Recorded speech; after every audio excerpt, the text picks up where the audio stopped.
It's time for a 2-minute timeout with Joe Shuda. Named one of the 50 greatest players in the history of the NBA, Rick Barry was known for his unique underhanded free throw shooting technique. Barry ranks as the 4th all-time best free throw shooter in NBA history at 89.98%. So a question about free throw shooting seems logical. You were outstanding shooting free throws. What's the key to that guys don't get? What are they not doing?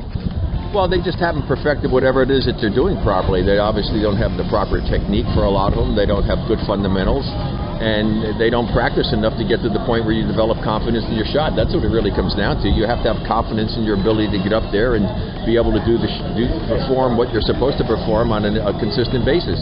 For me, anyone who can't shoot 80% from the free throw line is not a good free throw shooter. I mean, flat out. I mean, 70-something% is reasonably close to being acceptable, but 80% to me is the barometer. If you can't shoot 80%, you're not a good free throw shooter, and you need to work on your game. Come on, think about it. It's the only part of the game that's the same thing every time. Same distance, same size ball, same size basket.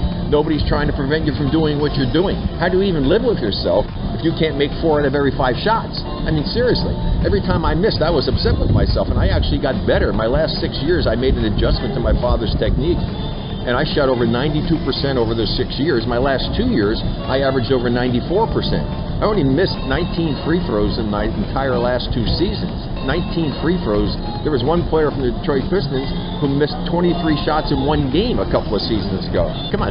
So, I mean, it's appalling to me that 23 shots in 1 game. A player, and there are guys out there who are making a fortune, being paid $20 million more, even crazy amounts of money, who can't make 80% from the free throw line. It's absurd. I'm Joe Shuda with this 2-minute timeout.